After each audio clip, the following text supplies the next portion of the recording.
Count Malina.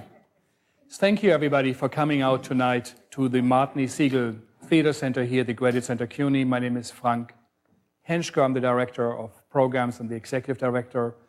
And I know it's not easy to get out tonight. The snowstorm last night, Sandy, and all of it made it complicated. So we are really happy that you all came and took time out of your, for sure, busy lives. We always do say we need really good theater, but we also need a great and a good audience. And to have you here and being part of this and growing our knowledge about theater is truly what all our work is about. The Segal Center bridges academia and professional theater, international and American theater. And in our program, you will see the events we do, but I'm sure very few artists in America, but even in the world, could claim to be so in the center of what we do as the truly legendary Judith Malina and from the Living Theater.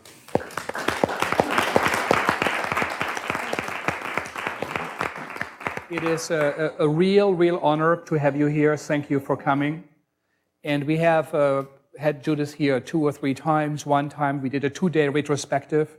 We screened, I think, every available work, from the Living Theater and even the Oedipus with Julian, the Pasolini movie, and all the amazing, incredible work the Living Theater did. And so we have a close connection. The students gave them a Booth Award, which is the highest honor the Student Association here does give out. And of course, we all, as you all do know, we highly respect it. And actually to be in the presence, of Judith, who really connected to Piscator, who himself connected to Max Reinhardt and the Wachtanghoffs and Meyerholz of this world, it is truly extraordinary and something that not a lot of people are able to do, and a lot of people wish, at least I'm sure in Europe and South America and China or Australia, wherever, would be happy to be here. So we are live streaming also the evening, and I hope we have also some visitors. But again,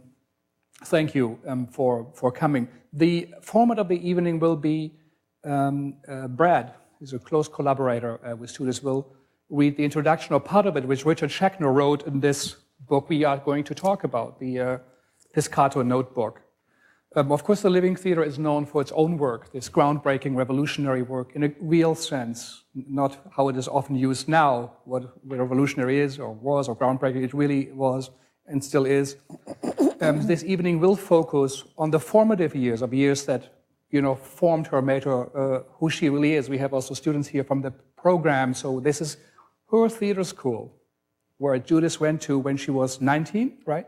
Something like that. When she started, and what that was, and we talk a little bit of the man who created it, who was, through the course of history, forced to come here and then left, what this all meant. So Brad will read a bit of the introduction.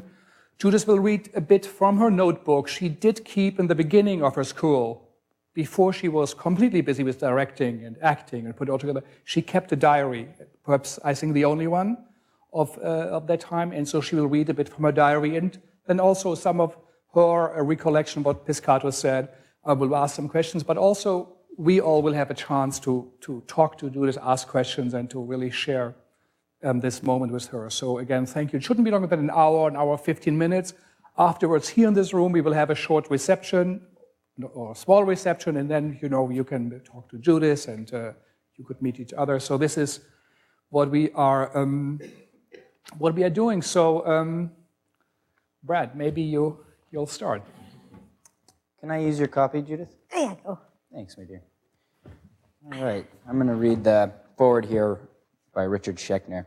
He's a really close and longtime friend of Judith. The thing about Judith Malina is that she is indefatigable, unstoppable, erupting with ideas. Malina is long-living, long-working, optimistic, and by the second decade of the 21st century, girlish and old womanish at the same time. She survives and she bubbles, both. Malina and Julian Beck founded the Living Theater in New York in 1947. Yes, you heard me right. And as I write this in December 2011, the Living is still going strong. The Living is Malina, but it is also in excess of Malina. The living includes Malina's life partners, poet, designer, actor Beck, and director, playwright Hanan Resnikoff, who after seeing Paradise Now at Yale in 1968 decided to join the living, which he did. Today, Judith works closely with her son, her and Julian's son Garrick, and Hanan's former assistant Brad Burgess. That's me. Over the 64 years of its existence, so many performers, Rufus Collins, Stephen Ben Israel, Nona Howard, Cal Barber, Carl Einhorn, Diana Van Tosh, Mary, Joseph Chaikin, Soraya Bruchim. Oh, it is not my place here to list them all, the hundreds of performers, or the writers whose plays and poems so affected the living even as the living took apart their texts to make them something new. William Carlos Williams, Gertrude Stein, Jack Gelber, Kenneth H. Brown, Bertolt Brecht, Federico Garcia Lorca, Sophocles, Mary Shelley, and the participating audiences who, for a time, joined the living on stages and then followed the living into the streets. No, to list them all would take up a big wall, and anyway, the living is not to be carved on any monument. The living's flag is the black banner of anarchy, sometimes toned red with communism, puffed high by weed, twisted by acid, a neo-tribe shouting poetry, raging against the lunacies of authority, loving enemies and friends too, to death, spitting scorn and then unexpectedly going soft and forgiving, embracing and inviting you, yes, you, come with us, join us. And many did. Before there was the living, there was Judith Malina, the student of Erwin Piscator. Who was this Piscator, and what did he teach Malina? A German by birth and language, Piscator also worked in the USSR and USA. Today, Piscator is not so much remembered in his own right, but as someone who influenced Bertolt Brecht. Brecht took the idea of epic theater from Piscator, who had adapted it from the playwright Arnold Braunen, a friend of Brecht's. Epic theater was a reaction against the bourgeois sentimentality of naturalism, this strong response against Stanislavski, as expressed in the art of Vsevolod Meyerhold and Vladimir Mayakovsky, permeated the early years of the Russian Revolution. As John Fugue put it, Piscator demands that the lies of art be replaced by the true world of facts. The world out there will be brought into the theater in all its epic breadth and fullness, and will be allowed to tell its own story. This story, rather obviously, will have profound political implications. Piscator's production at Berlin's Volksbühne treated topical, historical, factual material with fluidity, simultaneity, and cinematic cutting.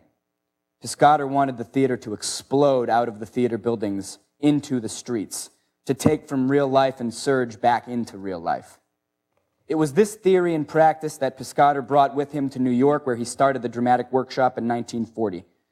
The workshop's faculty included Maria Leigh Piscator, Erwin's wife, Lee Strasberg, Stella Adler, Herbert Berghoff, and John Gassner. Among the students were Harry Belafonte, Marlon Brando, George Bartenieff, Rod Steiger, Walter Matthau, Tennessee Williams, and Judith Malina. Piscator's approach resonated with Malina. As she writes in her notebook, Monday, February 5th, 1945, on my first day as a student of the theater, I had the rare experience of meeting a great man. When Erwin Piscator entered the room, it was not the spontaneous applause of my fellow students alone that I felt, but the tangible presence of a personality. He said that the great revolutions were often inspired by plays of high impact, like Harriet Beecher Stowe's Uncle Tom's Cabin, or Gerhard Hauptmann's The Weavers. His informality, combined with the fire and power of his ideas, led to him making the half-joking statement which I am tempted to use as my motto. The theater is the most important thing, and anyone who does not realize this is stupid. Thank you. Thank you, Thank Brett. you, Ben. Thank you. Judith, maybe before we also ask you maybe to read from your own notebook, tell us maybe, how, since it's about the formative, how did you come to the theater? I was destined to be in the theater, and I don't mean by some paranatural force.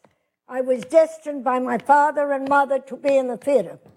because my mother, who was really a great actress, and I know this because she did poetry recitals in favor of my father's congregation after she gave up the theater. My mother gave up the theater to marry a rabbi. And in those days, it was unthinkable that you could be a rabbi's wife and an actress. Now you can be a rabbi and an actress, but you see, we've come a little way. We still have a long way to go. But they decided, this young couple, that they would go from Germany to America, and that they would have a daughter, and that she would be the actress in my mother's place, so that I was conceived in order to be in the theater. And that's what I mean by I was destined to be in the theater. And my mother taught me all my life to think of myself as an actress. And I did think of myself as an actress. And I performed even when very young. I just talked to one of my recitations. 5 years, right? How old were you? Very a child. Right? Oh, I was maybe 8, 9, or maybe younger. I used to recite poetry in German to help my father in his work of trying to make it known to the American public what was happening to the Jews in Germany, which was hard for them to believe. They said, no, that cannot happen. The Germans are very educated people. They wouldn't become anti-Semitic. They were. And I was to read German poetry about German Jewish children to help make this clear. And I was to move there. My mother counted the handkerchiefs that would come out and how many people were moved by my recitations. And of course, I had no idea this was political theater. I thought I was merely reciting some beautiful poems. But of course, it was political theater, so that I was doing political theater from a very young age, and I've never stopped. That is good. What is your first memory? Did your mother take you to the theater, or what do you remember? I remember her teaching me. But did you also go to see plays? Very little, actually. You know, there isn't much good theater to see. There isn't today, and I don't think there was then. And we didn't go to the theater. We didn't have any money to begin with. My father had a small German Jewish congregation and was very useful in his rabbinical work. But we never had the means to go to the theater. But every day my mother made me recite poems, train my voice, teach me gestures, you know, and I had a pretty good training from her. And then I went on to, very interestingly, Erwin Piscator, who was, in my mother's youth, the great hope of the Weimar Republic's theatrical ambition. And I don't know how many, just to know who I'm speaking to and how much I have to explain. How many people here really know who Erwin Piscator was? Oh, everybody. Oh, wonderful. That's much easier because he and his partner in work, Bertolt Brecht, of course, founded the modern political theater as it is today. And Piscator's work was really fundamental in our theater even today. And I wanted this to be known because when I left high school, it was just the moment when Piscator, having finally fled Germany also, and running away from the Nazi oppression, came here and founded the dramatic workshop at the New School for Social Research on 12th Street. And I was able, with good deal of problem to enter that school. How did you hear about the school? How your mother knew this? My mother taught me about Piscator before I could speak. I always knew who Piscator was, and he was a great vision for me. And when he founded his school, I wanted nothing but to enter that school. And I didn't have the money to go to that school. And I had to work in a laundry, and I had to work in a cabaret as a waitress, and as a hat check girl in order to go to Piscator's school. The cabaret Judith worked for was run by a very, very famous German expressionist dancer, Valeska Gerd, who, and if it is true, she picked a few waiters, and it was Tennessee Williams, Rauschenberg, and Judith Malina. Is that true? And Tennessee Williams worked there. A lot of people, good people, worked there. Yeah. Yes, it was an artist's cabaret. And one of my miseries, and we talked about that too, is that we don't have a single bar of 1,000 bars in New York where I know I can go tonight and meet some friends that I can speak to about what's happening in art, about what's happening in politics, about what's happening in psychology. It's impossible. Or philosophy. What is philosophy? Who in the bars even knows what that is today? We used to have the San Remo Cafe, and you could go in there, and there would be John Cage over there, and Jim Agee over there, and Paul Goodman over there, and I could come into the bar, and I would know there is somebody I can engage in an interesting conversation with. We don't have that bar. And you know whose fault it is?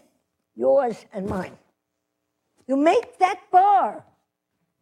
I'm asking you to make that bar. Okay, well, to maybe our evening. Where I evening... can go every night and meet one of you and talk an intelligent conversation. And not a bar where people are drinking and where there's so much loud music you can't even talk. Can't even talk, which is true. Well, this conversation hopefully is a start tonight. And to talk a bit about Piscator, I think when he was 33, he was the director of the Volksbühne Berlin. It was one of the really great, gigantic big theaters. He had a theater of his own at the Nollendorfplatz, and he was legendary to be like people right now who say we were the first with video projections or we were the first one with television on stage. Piscator was the very first to use slides projections, and film on stage as a medium in his theater. He invented, it's called the dreadmill, or whatever, like the moving band, on the stage. The soldiers sway, would walk on it, but not get forward. An entire half globe would turn around on a circular stage, would open up, and he would cross worlds and times.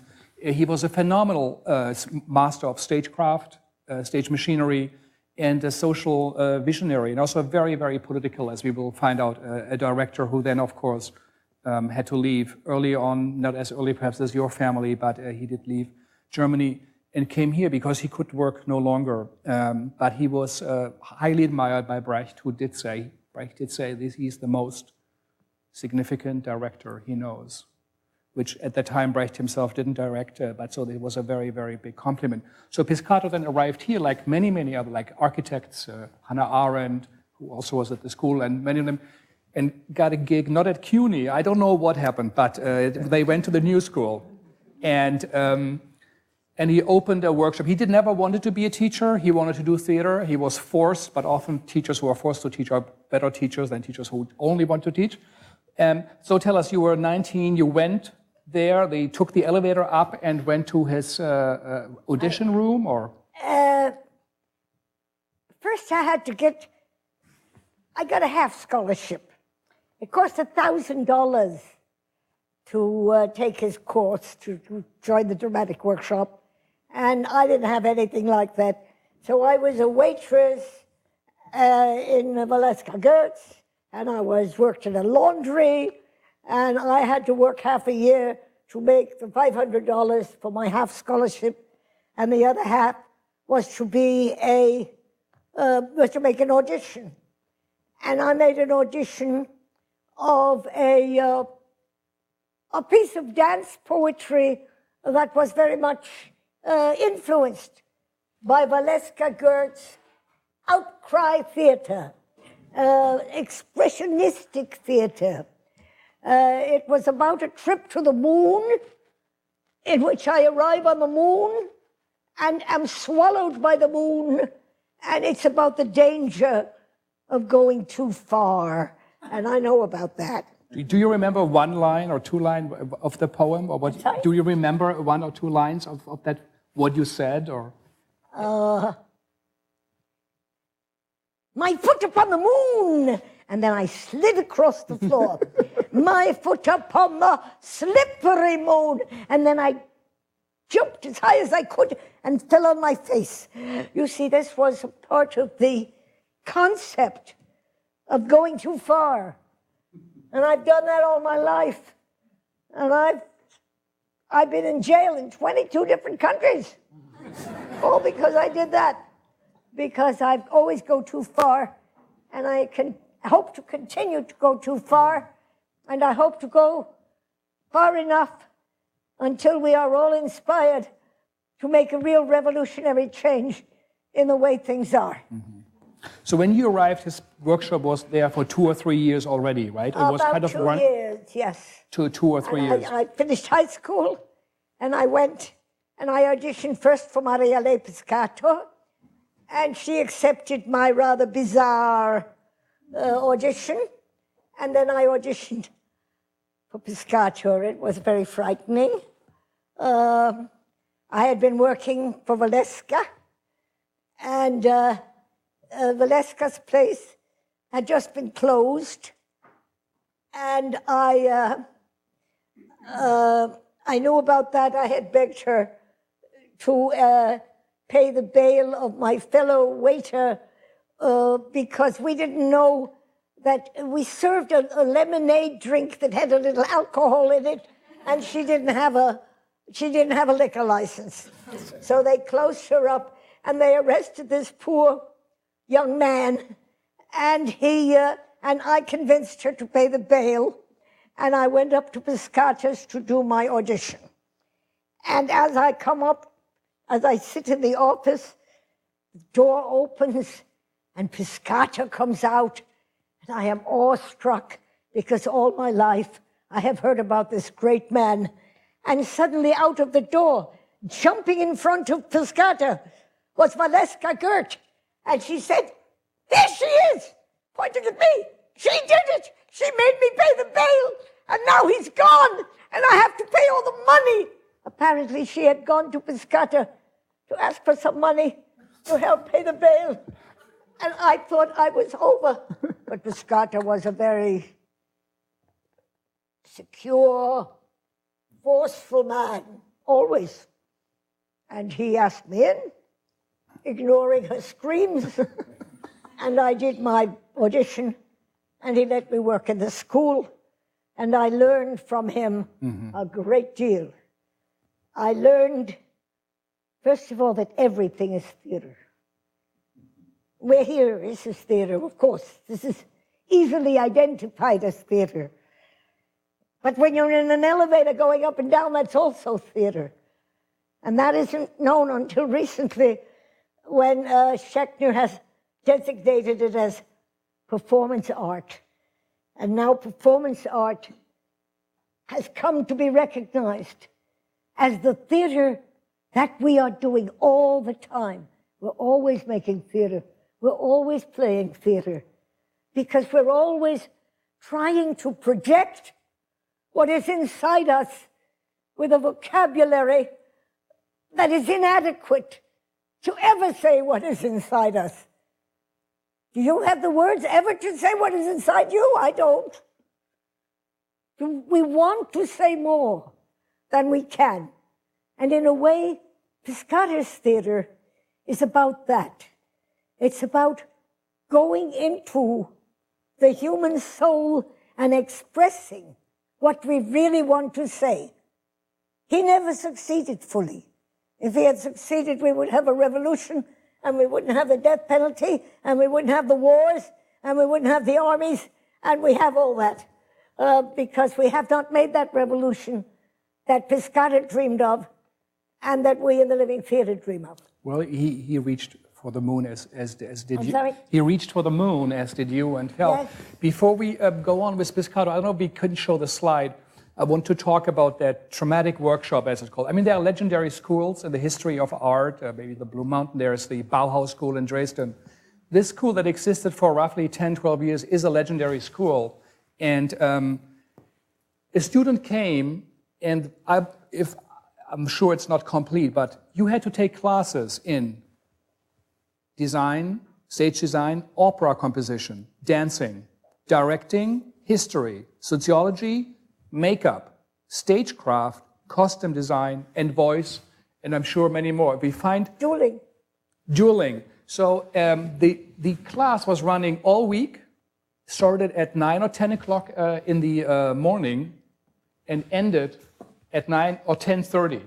So have a look at this: dance, makeup, current plays, direction, Directors Council, theater research, which he taught, right, Piscator, we come to that.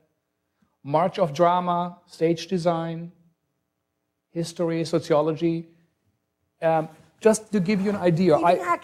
Even acting, yes, yeah, even acting, that is true. And I was surprised how much you talked also in your book, you know, about artwork of Michelangelo, Raphael, of Picasso, what you looked at and what you did. And you went to hear Hannah Arendt talk, Auden. So in the compartmentalized world we live in, this is a very different model. So this is for a 19-year-old, for anybody, of course for you too, but this is quite an impact that it goes on to the brain. So tell us from the March of Drama, for example. What was that? The March of Drama was a very interesting course. It was a course where the directing students each took a play of a certain period, beginning with the Greek classics, Aeschylus, Sophocles, Euripides, Aristophanes, and going right up to, at that time, Eugene O'Neill and, God help us, Noel Coward, where a directing student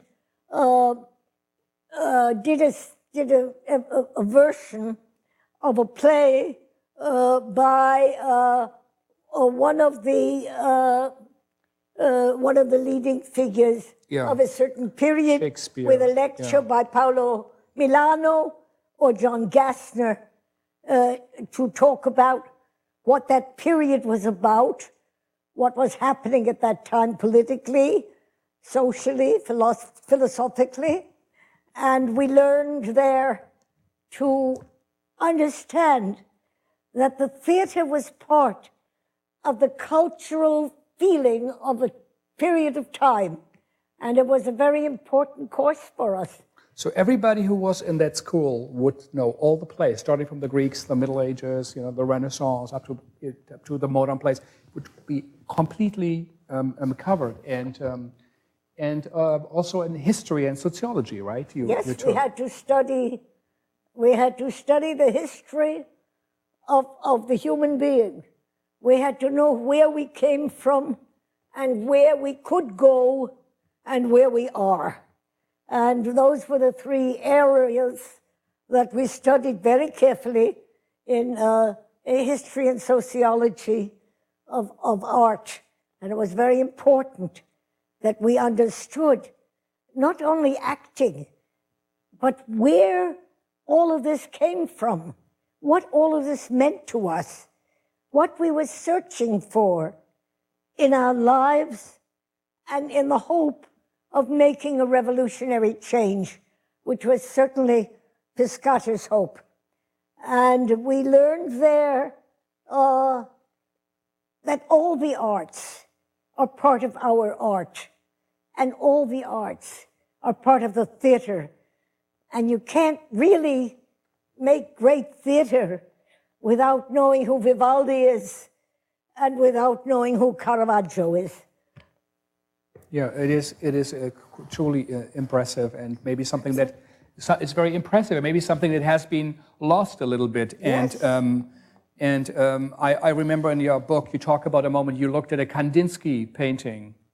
Yes. And that something happened while looking at that piece of art, an audience. There's a wonderful story about Kandinsky standing in front of Monet's haystacks. And he looked at this painting, and suddenly he realized something about the art of painting. He understood that the paint was more important than the haystack. The haystack was a fiction, but the painting was our reality. And this is true of the theater, that the story of Hedda Gabler is a fiction, but the presence of the actor in relation to the presence of the spectator is a reality. And everything in art changed at the moment that he realized that and said to the world, painting is not the haystack, it's the paint. Yeah, this is, and you made that connection. You made that connection then to theater and the role of actors and audience and the relations. Maybe if you want to read a little bit, maybe from the first day or another one. I thought. Let's see what I got here.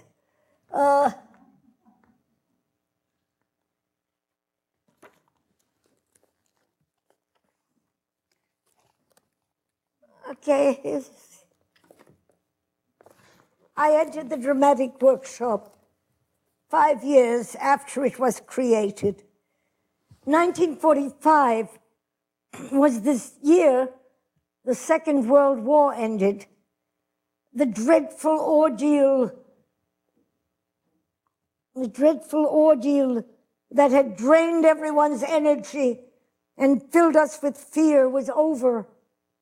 It was a time when fear gave way to hope and to a rhetoric of optimism and the poetry of optimism.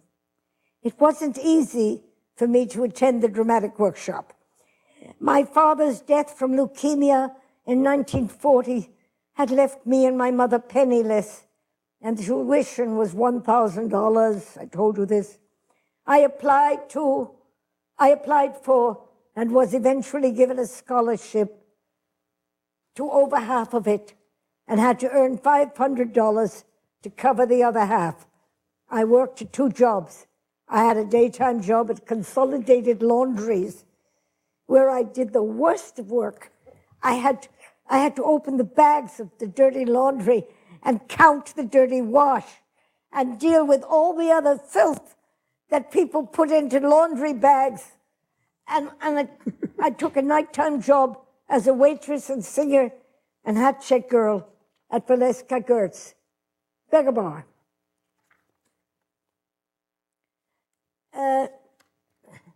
Let me read a more serious section taken from my notes at the theater.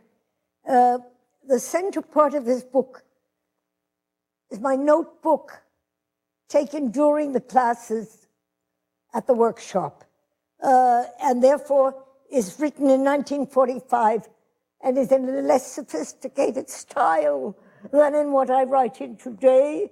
But in this case, I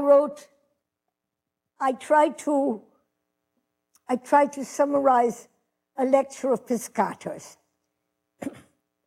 Tuesday, April 3rd, 1945. In theater research, Mr. Piscator spent 2 hours talking about political theater. It was one of the most inspiring lectures. I tried to write down the essence of what Mr. Piscator said.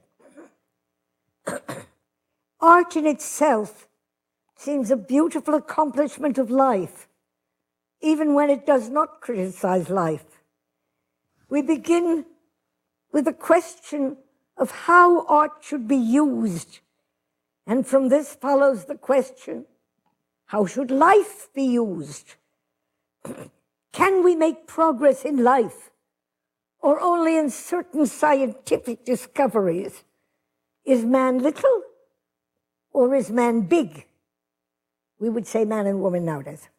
For what purpose has he created something greater than himself?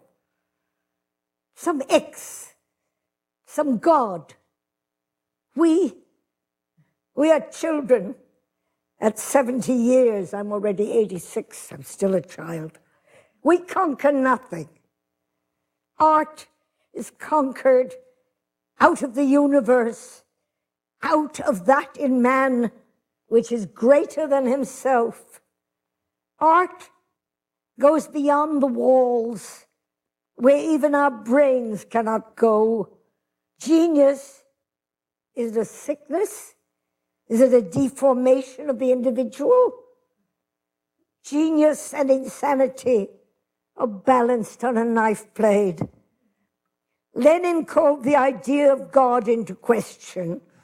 We have turned back to what we see.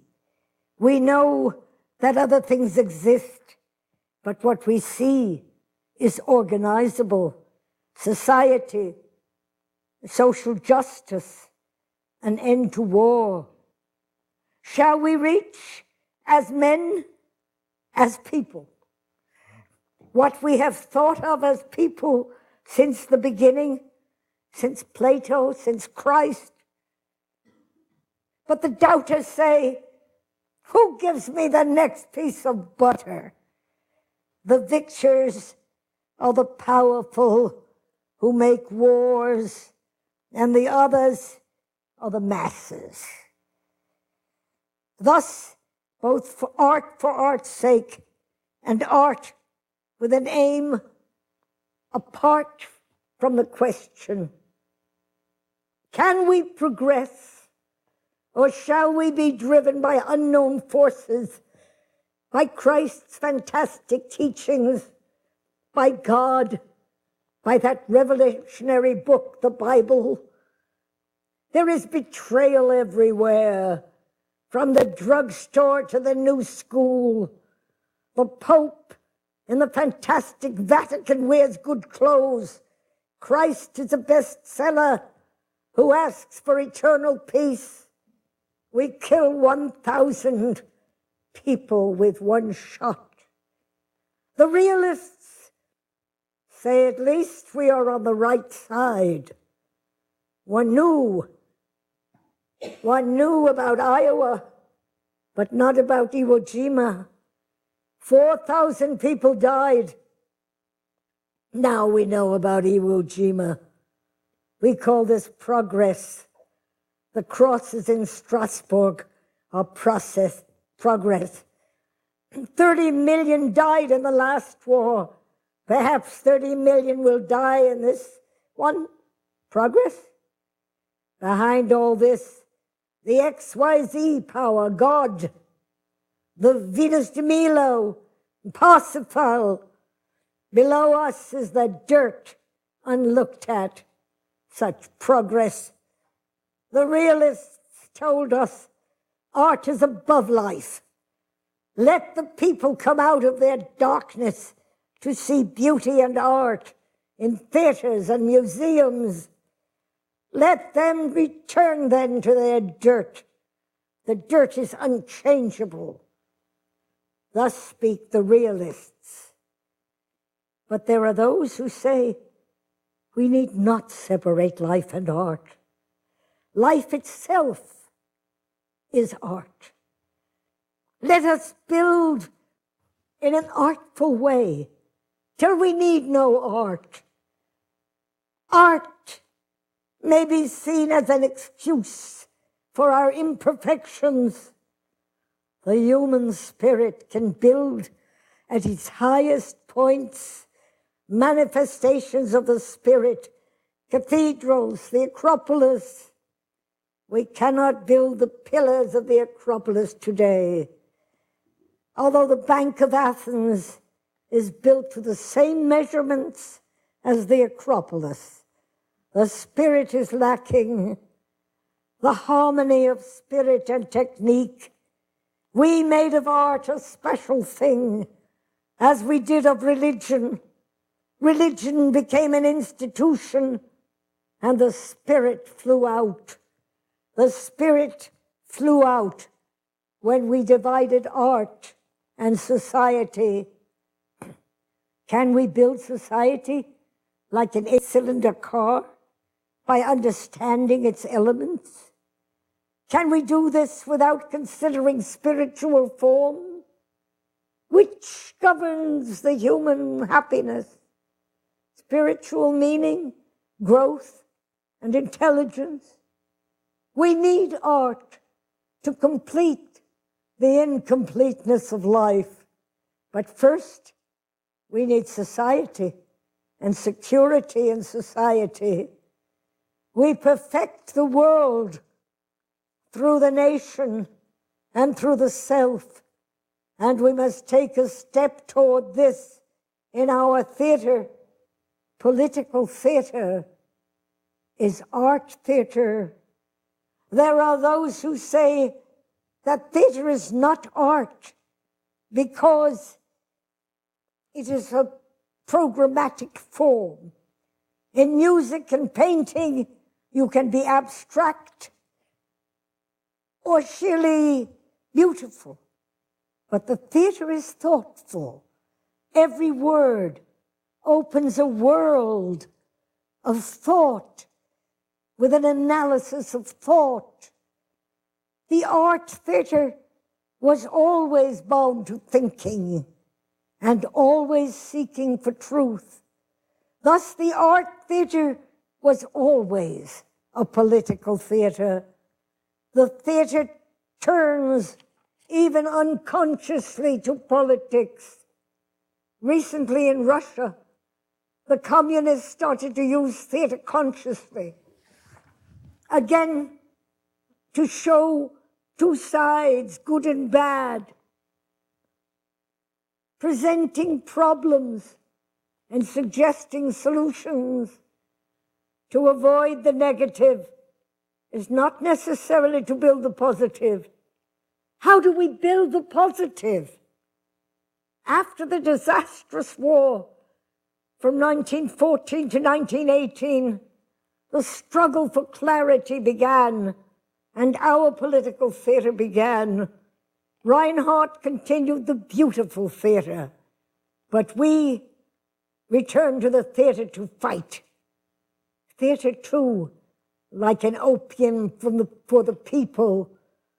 Musicals, even the classics, like the church, which kept the real religion hidden in ceremony. The church, the inn, and the theater, those are the three vital buildings in any city. The church, the inn, and the theater. We must make art that is conscious, clarity, like Lear in the storm, his revolutionary cries unheeded. Only once in Brussels, a revolution started in a theater. When La Muerte de Portici was given at the Theatre de Monet, and the audience stormed out of the theater and started the revolution that liberated Belgium from the Dutch. But today, not only the high admission prices, but also the absence of spirit prevents us from realizing the people's theater. The money, the ideology, and the spirit are in the hands of another class. And in the midst of this stupidity, we have war. Art, conscious art, political art needs the necessity and the desire for change. One side here fights for social change, and the other feels it does not need it. Art is not made consciously to point out the moral necessity of what an artwork must be. In this way, the propaganda picture emotionally kills the intellect. To understand, we must remain objective. If we are drawn in We no longer think. The war movies merely upset us with how many dead people lie all around. But still, the hero gets the girl, and we applaud. The real causes of war must be made clear to move the audience to action. Romain Rolland said, "Action springs from the spectacle of action. The political theater exists to take the theater out of political argument and into political action. But we do not arise. We do not move. All the action of the world is in this room. We must face up to this fact. Then art conquers art, for our art is in our life and is no longer an outside thing. Then we can conquer by wisdom and bring art back to beauty." This is the point. Political theater is, for me, the only art theater. There are some who would demean the art theater. Why build a love story and then construct a social implication around it? No. We must build a case, clarify it, and build around it. Epic theater has no enclosure. It is complete. The word politics comes from the Greek polis, meaning the whole city, all its surroundings. Every event has a relation to the case. It means more than one plot. I used all I had. I said that the actor must demonstrate, use film, design, use the audience to describe the impact of the story. Emotion by thought, as in Nathan the Wise. We have not reached the beginning of that theater. In 1890, in the Volksbühne, The Weavers, 1890, naturalism, Zola, Antoine, in Russia, Tolstoy, teaching through his plays the fruits of the Enlightenment, Schiller. In the French Revolution, the theater failed its mission. They are the ancestors of our political theater. We should study the theater in two ways, technically and to give content to it. Study in our age and time should lead us to the problem of content so that these problems might lead us to greatness. He who wants nothing is nothing. We are as great as our cause. Art grows only under the sun of idealism. The ancient Greeks called it the perfection.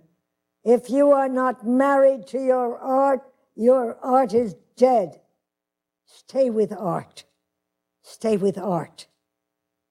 Now, what must we do to deserve such a teacher?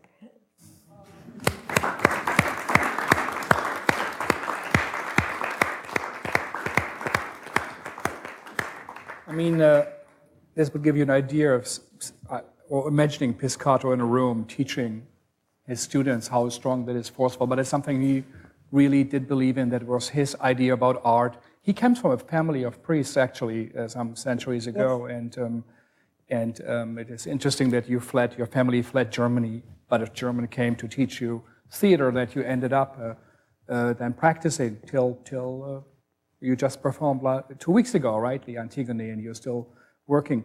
But I liked when you said he had new ideas about audiences. Piscator actually did say in one of the classes you mentioned, he said, I wish audiences would have a little table like in school, and if something they didn't understand, they should stop the show, and he could repeat it or go backwards, that there was something called an interaction or something would happen.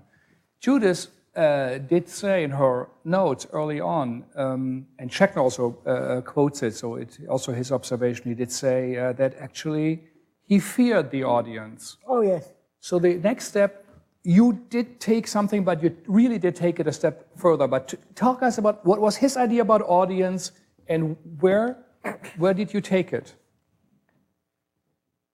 His ideal of audience was true participation. Was it really, yeah? That was his ideal. Ideal, But it was not his practice. In practice, I heard him actually stop a performance because someone was coughing too much. He could not stand interruption to the theater. He gave the example that the audience should be able to stop a scene and say, stop. The actress who just entered was wearing a coat. I would like to ask the actress who's playing that, how much did that coat cost? And if the actress were keyed in, she would say, well, actually, she is pretending that this coat cost $2,000. But it actually, she bought it on sale for $200 and changed the label. Because he needed an economic intelligence. Not only for the playwright, not only for the director, but also for the actor, to understand what the play was about. But he actually was afraid of that. And when someone interrupted, it troubled him very much, and he didn't allow it. I have tried to get past this, and in every play I've done over the last 50 years, 65 years, I have always tried to find a way to bring in the audience. And finally, last year, in History of the World, we did a play in which the audience was entirely involved. There were no seats. The audience members came in. Even the press came in, and they were in the play. There was no way out. They were already in the play. And they played through till the very end of the play. And I finally succeeded in doing that after 60 years of trying, you know, of playing little scenes with the audience and involving them in small ways. And now I think I know how to keep the audience moving in the way that Piscator idealized but couldn't do. Couldn't do it. So it's very good to fulfill your teacher's dream. You did mention, but you actually did mention, which I also like, that Piscator valued a production or going through a production and presenting it over teaching. His students had to do this. But you said you went to Brooklyn, to a public school, you did a Molière play where you felt it was the first time something happened. You didn't really go into it, but what was you said it was it looked like this was a moment, like the Kandinsky moment. What was that? Because our audience was children and didn't have the restrictions of audience behavior and didn't understand that they couldn't run around and chase the actress. And they did. And I was thrilled. And so you had a school performance of a Molière, one of the March of Drama plays? Yes. And you were asked to perform and the children participated because they didn't know they weren't allowed to. And they were allowed to. And it gave me the idea that this was really the fulfillment of Piscator's dream, even though Piscator never did it. And I've worked on that all my life. And I think the idea of fulfilling your teacher's dream is what you should be working on. Yeah, no, it really is, in a way, you did really take it a step ahead and did what a student is to do. And as you also did in your legendary work and plays and what you did. I also heard that word, there was this kind of an acting theory, and then there was not one. So tell us about the what was it called? Objective acting. Did that exist? Did it not? What did Piscator want from an actor? And I know Stella Adler was also teaching, and it was referred to like an underground or on her own workshop. So what was happening on the acting level? objective acting is really not such a complicated mystery as Maria Ley would have us believe. She taught dance, right, Maria? What? She taught dancing. Yes, but she was, very crucial in the. Yeah. She ran the children's dramatic workshop, which is of course crucial to us. And George Bertolt was one of her actors. Objective acting. And Mel Gordon, a very famous theorist on Piscator's work, once said to a class that he would give an A to anyone who could define objective acting. My daughter was in that class. She got an A. Because objective acting really means that unlike in Stanislavski's method, where, excuse me, where the actor is involved with his fellow actor and makes eye contact and has that reality and makes the reality of the stage their object. Piscator said, the real object of the actor is not the other actor. The real object of the actor is you. You are the object. And that somehow we have to project the reality of the presence of those people as our reality and as our objective, because it is to them we are talking. The other actors already know it. They are co-conspirators with us to reach the objective. But they are not our objective. The actor's objective is the spectator. And that somehow in our techniques, we have to learn to include that and not to make two classes in the theater. The class over there that sits even here in relative darkness and we in relative light is even here relatively silent. And but they sit higher than us. That's good. Yes. We actually did this on purpose to mimic the Greek idea. But it's true. You're right, yeah. This is the form of theater in which we have all been brought up. We believe in it. And Piscator said, these two classes should not exist. We have to integrate them. He did say, if I understand right, acting is an intensity but without emotion. And how did Stella Adler then fit in? Because I think, wasn't that the opposite in a way, what she taught? There used to be terrible struggles in the school between Piscator in the main stage trying to get a greater emphasis on the ideas,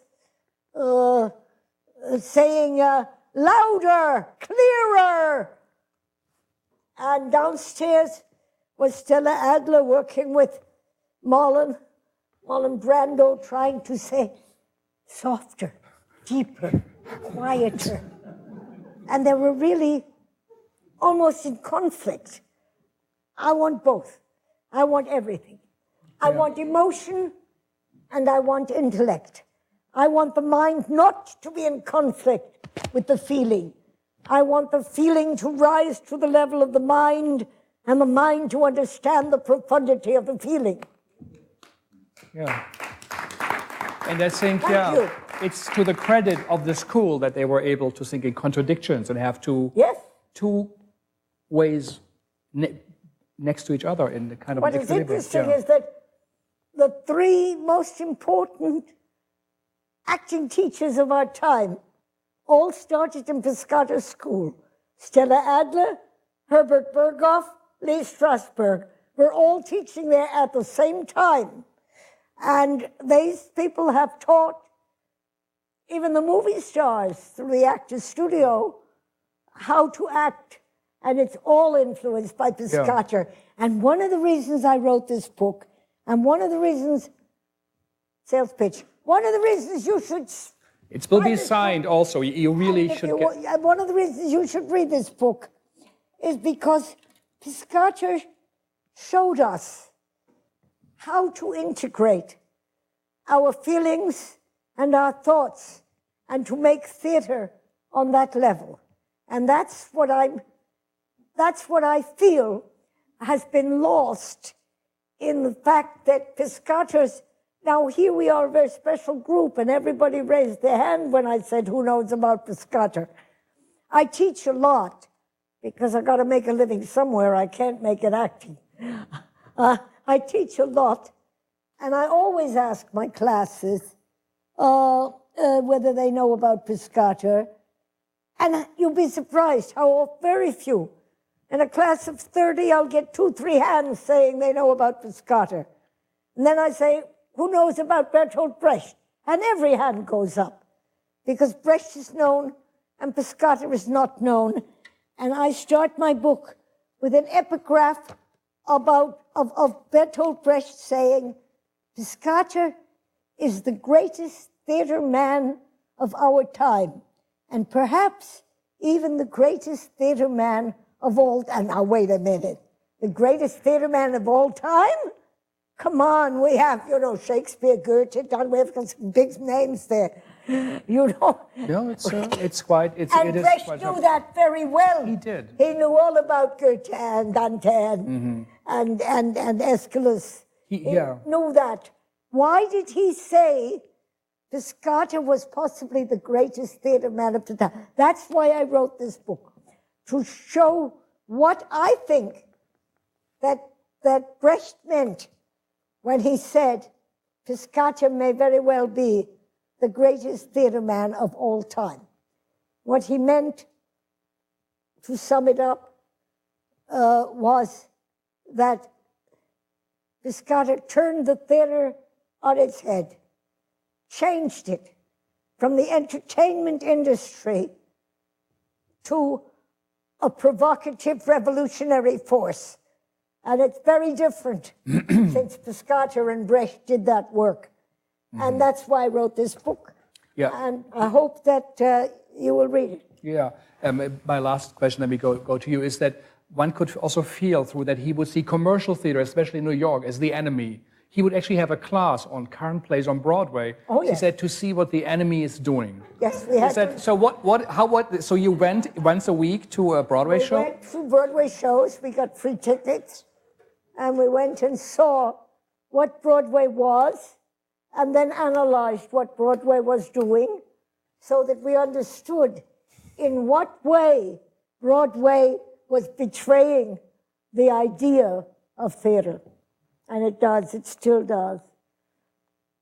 That is truly remarkable. And I wish I would have spent a day, a week, or a month in that school, and it has been life-changing. Also, everybody, all these names. Tony Curtis, right, was there as a young actor, but he had still a different name, and it really did change so much.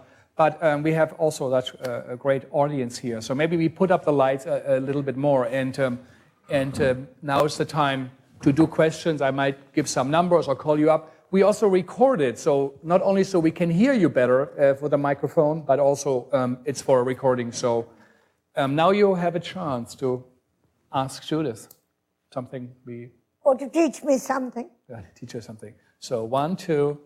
Yeah. And hold it close, the mic. He gets first. And hold it close, please. I'm just curious. Piscator came from a very different point of view than Stanislavski, say. Why are they... Piscator came from a different point of view than Stanislavski. Why are they incompatible? Compatible or in... Why are they incompatible? Why aren't they compatible? Why is Stanislavski opposite of Piscator? I think we can learn from both. But I think that the difference is really in the term objective acting, that the object of the actor is always the audience member. And I don't think that Stanislavski approved of the actors thinking about the audience too much. He would put that down, and I think you could find citations in Stanislavski's work and writing against the audience being a conscious part of the actor's performance. The actor should not think about the audience, according to Stanislavski. He should think about the audience, according to Piscator and to me. Thank you. First of all, it's really a pleasure to be in the same room with a legend like you. Thank you so much for being here. This may be a little off topic, because I worked in... So she thanks you for being here. I worked in film and theater with actors and writers for a long time. Film and theater. But I'm first and foremost a dancer. So I'm As a dancer. very curious about, because dance is another one of those art forms, what is it everybody argues? What was meant by dance in Piscator's Dance school? in his school, what was he thinking about? And how was it employed How was it as taught? far as teaching the acting What students happened there? in the dance classes? In the dance classes, too. And Maria Ley, of course, was a dancer, his wife, and she taught. Beatrice Stavrova taught the ballet. Who is that wonderful woman? I can't think of her name, who taught the modern dance. I just not remembering her name. But No. various kinds of dance were taught. But there was always the realization that the actor's body is part of that communication with the audience, not a separate thing which the audience is supposed to look at and understand and feel and, you know, maybe have great emotions about, but that it actually is communicating physically with the audience. Yeah.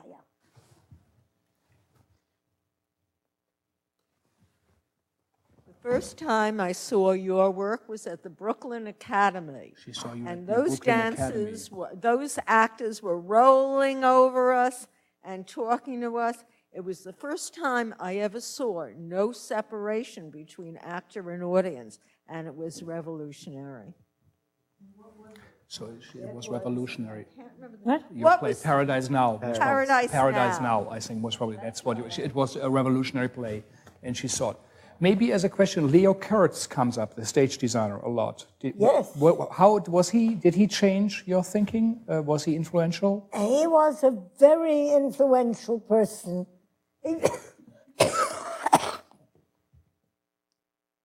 Actually, the fact that the dance, that the scenography, that the staging, that the acting style were all related to this effort to increase the relationship, to deepen the relationship between audience and actor.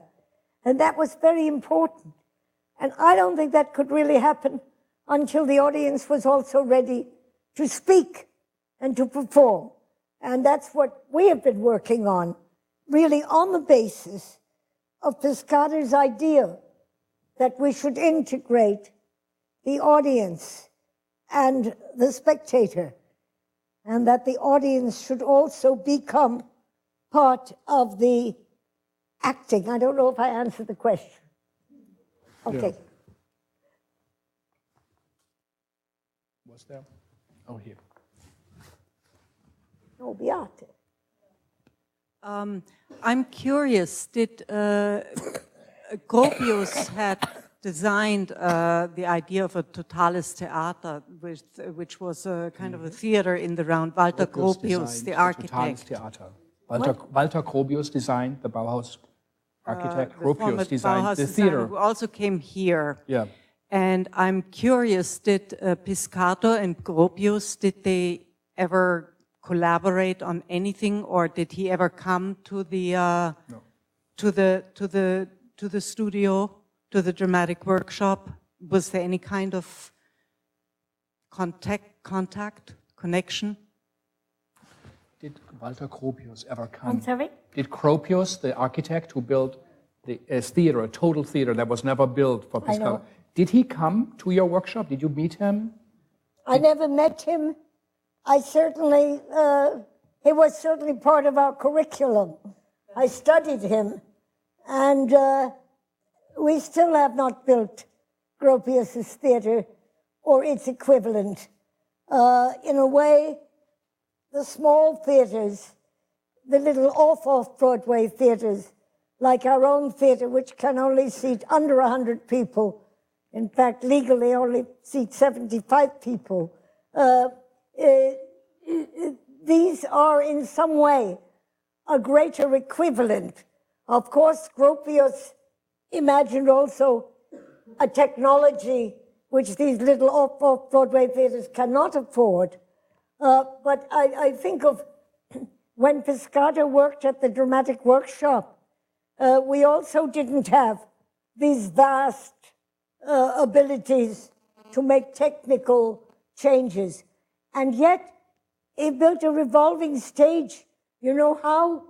We pulled ropes to make the stage revolve. All the actors had to come off stage and pull ropes and come on stage all sweating in order to find a way to use a technology beyond the conventional set. So I think that Gropius, in his way, influenced all of us to understand that we have to use everything we have. And that includes now, of course, all the new techniques, the internet, the films, the streaming of present events into the theater. And we do try to use all of that.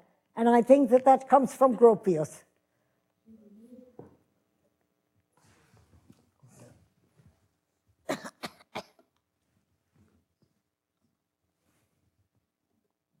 Hi, Judith. I just wanted to ask you if you mentioned something about children being an important part of the workshop, or did I mishear that? The workshop seemed as if it was very advanced and that there would be no room for youngsters or children to participate. But were they of any influence? You mentioned, I think, children or children's program. What was that about? Were there also children in the workshop? Elaine Piscator ran a section of the workshop which was particularly a children's theater. They did, for instance, Pinocchio, or The Prince Who Learned Everything Out of Books, in which I took part, and George Bartenieff played Pinocchio, and where these ideas were played indeed by children. But even deeper than that, I think children have so much to teach us about theatrical communication. I know that I myself, and I've never really talked about this or written about it ever, learned a great deal from something that my girlfriend Rachel and I called the game, which was an enactment. I lived in the Broadway Central Hotel, and there was a whole big floor of ballrooms where we could play, and we played everything. We played pirates, we played space explorers, we played science fiction ideas, we played also realistic plays about poor people. We enacted, and I think children's enactments have much to teach us about how to find that spontaneity and that reality that all of our social behavior prohibits. That is, we are not allowed to say what we really feel. Nobody is. Nobody here can say what they think. You can't. You've been trained not to. I have, and you have, every single one. Because when we're 8 years old or 7 years old, we're told, shush, you can't say that. Don't say that. Or we're taught rivalry. We're taught competitiveness. Why aren't you a good girl like Rachel is? Why aren't you a nice boy like Timmy? Look at you. Timmy got 84% in his test and you only got 70. That is, we're taught from a very early age to be competitive, to be rivals, instead of to be cooperative, to be loving toward each other. We are taught with the children's games, we are taught bang, bang, you're dead. This is a terrible thing to teach children, bang, bang, you're dead. This prepares people to be soldiers, prison guards, cops, and it prepares them to think it's all right to go bang, bang, you're dead. And it's not. And it's a training we all have. But somehow, while we're still young, the child rebels against this. Every child has this rebellious feeling against this training. Eventually, alas, the training wins because we cannot oppose society completely. Even if we're anarchists, as I am, we cannot, I don't vote, I can do things like that, but I cannot oppose society completely. I have a friend who tried. When it was very hot outside and she was sweating and she wished she could take her clothes off, she would take her clothes off in the street. And we had to keep going to the police to get her out. Because you cannot take your clothes off if you're hot. You're not allowed. You are trained not to do that. You are trained that the body is not to be seen, is in somehow shameful, is in somehow dangerous. And this is the training, and this wins eventually. But the child is still rebelling. The child wants to break out and be true. The child, when it's hot, wants to take its clothes off because it doesn't care if it's all right. It feels all right. And the child wants to do what feels all right. And I think in some way we have to learn the freedom that children have. And of course it's dangerous, of course. We can also think we can fly off the roof. And we have to show the child you can't fly off the roof. Even if you see the bird fly, you can't do that. And so we teach it to be inhibited. But still, it's remarkable that this workshop said it's so important, children's theater for young audience, to be included, to be taught. And I think this is truly something that is what is also missing, especially also in the commercial world, actually, but in general. Maybe we have one last question, if there is one. I wonder if you'd say a word or two about your wonderful partner, Julian, and the many things you did, including the fact that he was a highly accomplished painter on canvas with oil painting.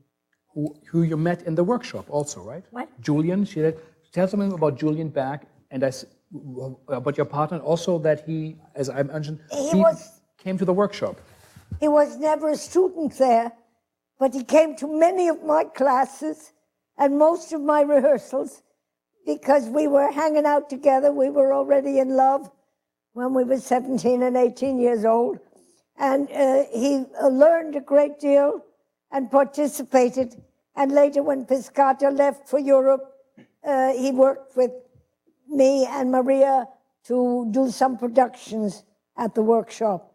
And we always felt that he was really part of the workshop and learned a great deal from Piscator's bravery and courage. Thank you. I think it's really time to say thank you for you all to come here, but also especially for Judith to come here and talk about her work. And thank you. And